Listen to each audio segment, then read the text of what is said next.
Hello and welcome back to Mischief Managed. My name is Saffron Foxclaw. I am one of the head allos on Sim and also part of the PR and marketing team. If you haven't already applied to Mischief Managed, you can do so using the links below or also going to the landing point, which the SL URL below will take you to. Previous videos that I've covered have been how to set up your HUD and also how to set up your HUD inventory. This week I am going to look at how to organise your skills on the skill function of the HUD and also how to cast spells in the basic casting. So, when you first join Mischief Managed, depending on what year you're in, you'll get an allocated amount of HUD points. If you join as a first year, you won't receive any because you start your time at Mischief Managed or at Hogwarts not knowing anything really about casting spells, potions, transfiguration, anything like that. So you have to go to classes to earn points, which I will cover at a later point in this video. Second year you'll earn a set amount of points, third year and so forth. It's usually about 80% of what you need for your previous year. I'm going to very quickly demonstrate how to add your points to the HUD, and then I'll move over to Saf and I will demonstrate how to use the casting function. To also cover very briefly, you are capped for how many points that you can add per year. So as a first year you can only get up to level 5 on here in any of your subjects. Apart from academics, that can go up to 35 for anybody. Second year you can only go to level 10, third year 15, fourth year 20, fifth year 25, sixth is 30 and 7th year is 35. If you're role-playing an adult, your cap is based on the age that your adult is playing. So to add to any of these, you need to click, we're just going to go with spells, and you need to add your skill points. It's really, the best thing is to divvy them up equally depending on what your character's background is. So to get to just one level, you need 10 points per level. And then you can go through and do exactly the same. So spells, to put it basically, spells are for basic spell casting. Potions are used for creating potions. Transfiguration are for transfiguration specific spells.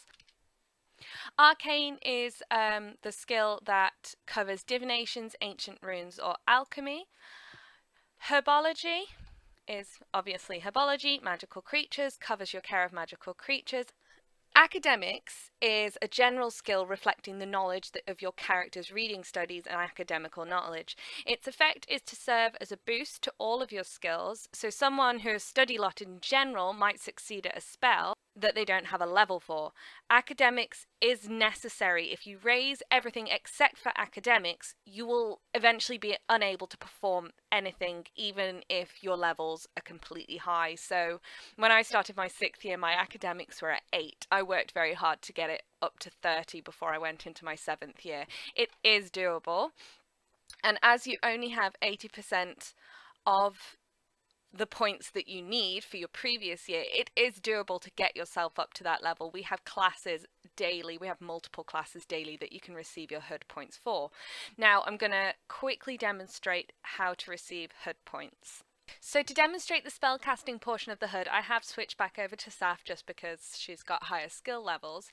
But first things first, I'm going to quickly demonstrate how you can ping for HUD points, which sometimes is quite confusing for people who are new to the sim. So I have got Professor Drakenbloom. She has actually just told me how to pronounce it because apparently I've been pronouncing it wrong the whole time she's been here.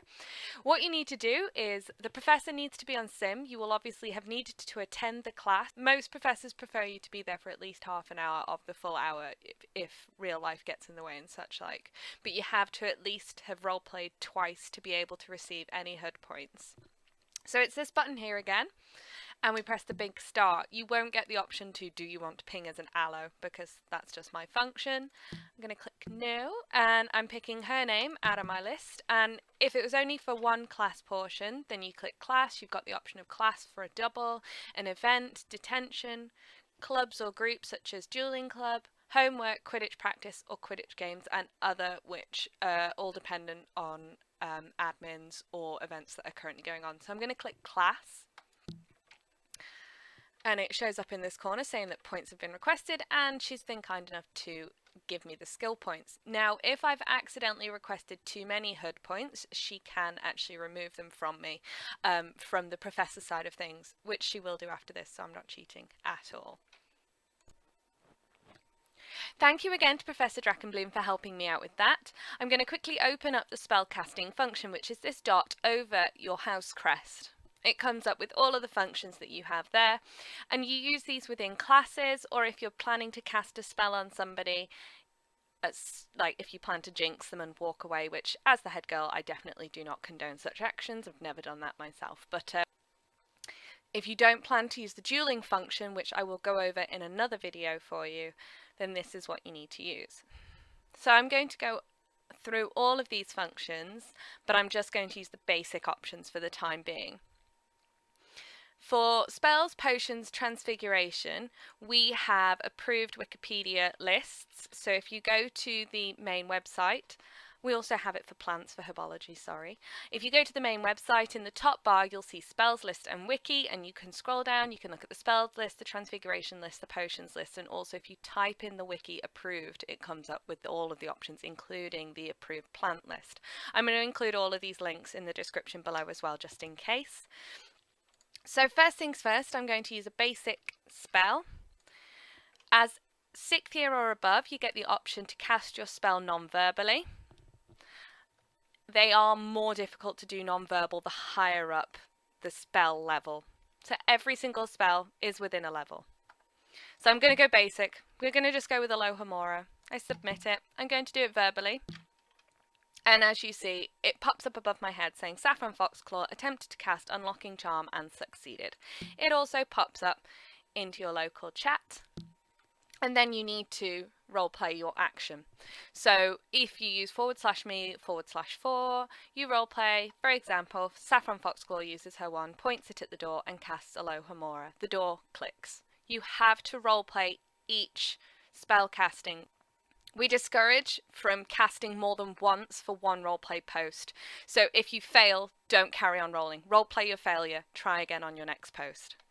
Okay, so potions. Obviously, let's hope I'm in the potions classroom for this, but I'm going to the approved potions list, and we're going to do the antidote to common poisons. So you click on it.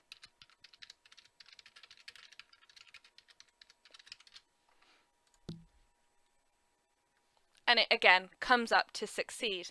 Now within our Wikipedia we have the potions recipes and all of the levels for them as previously said, but you need to roleplay this. If you are roleplaying creating a potion, you need to roleplay it. We'd like to do it with time accuracy, so if it takes an hour to roleplay it, you need to roleplay that full hour or come back to your potion at a later point. The vast majority of ingredients for the potions are also listed on there, so we do request that people roleplay correctly using the correct ingredients. Okay, so we're going to go to approved transfigurations now. So the simplest transfiguration one is Colour Varia, and because again that it's a spell, it gives me the option to do this verbally or non-verbally. I'm going to go with verbally, and I succeeded. Again, I would roleplay my action. We're going to move on to Arcane now. Now, Saf doesn't actually attend the classes such as Divinations, Ancient Rooms or Alchemy, so not that au fait on it. It's the same as within a class. The professor will give you the specific target and it's identified with letters of the Hebrew alphabet. So when you need to roll Arcane, they'll tell you what range counts as a success and you type it in and you roleplay the action. So I'm going to go for the lowest one ever because I don't have that many in there. We're going to go with Gimel. And this would be in relation to the work that your professor set. So they will give you the target roll in relation to an action that you need to perform in class. And if you fail, you fail. If you pass, you pass. So subject. Oh, and I succeeded. So my roll result was Heth and my target roll was Gimel. Heth is higher up, it's level 14, and Gimel is level 0, which is why I picked it. Again, I will link this in the description below. We're going to move on to herbology now, and this will be found under the approved plants list. I'm going to be very simple. And I'm going to roll for a potato, because you really can't roll failure for a potato. So I identified the potato and I succeeded, so I'm able to roleplay the fact that I know how to recognise a potato. I'd be very worried if I couldn't, considering if you eat them at meal times. And it also gives you the options to care for them. So you can identify something, such as a potato, but be unable to care for it, and you have to roleplay it out accordingly. It's kind of a bit more difficult for a potato. So for example, if I rolled for something high level, so I'm going to roll for a bubatuber, sorry. I identified it and succeeded, and I went to care. Oh, for goodness sake. So obviously I keep succeeding at these, and I'm usually very bad at herbology. But for example, if I identified the bubotuber and I succeeded in identifying it, but I fail in caring for it, then I'm obviously going to care for it the wrong way. If I critical fail, which I'll go over later, then it's going to go really wrong. Now, we don't have a part of the Wikipedia for the Care of Magical Creatures list. That is currently under review, but if you speak to any of the Care of Magical Creatures professors, they do usually have the levels in a note card that you can discuss it with them. So for example, with Care of Magical Creatures, I'm going to try and care for an Ashwinder, which is at my level. So I'm going to put Ashwinder in.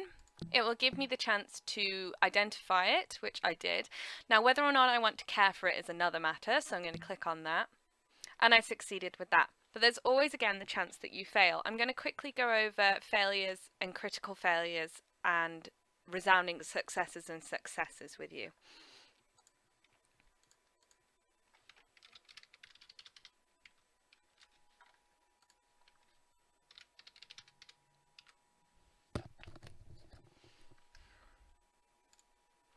So, there's a difference between a success and a resounding success. All of our HUD is based on dice rolls, and it's all to do with levels, and it's complicated enough for me to try and understand, let alone explain. But there is always a chance that you could get a resounding success on something, even if it's well above your level. That chance is always there. It's a very low chance, but it does happen. So a success would be me being able to cast a spell and doing it successfully. I've done it. It's pretty bog standard, no problems. A resounding success would, for example, me conjuring an item. Say I'm conjuring a pot in front of me. I could succeed and just conjure a basic pot. A resounding success would be me conjuring this absolutely spectacular pot, and I'd be able to create the detail in my mind, and that detail will be on the pot that I've created. A normal success wouldn't have that. A failure is just that, it's a failure. You try to conjure something and it doesn't conjure in front of you. There's no problem. A critical fail tends to have most people trying to hide under the desks. Think Seamus Finnegan every time he tries to cast a spell and something explodes in his face. It doesn't have to be an explosion every time. It could be your wand flying off. It could be you thrown back off the chair. It could be any of these actions.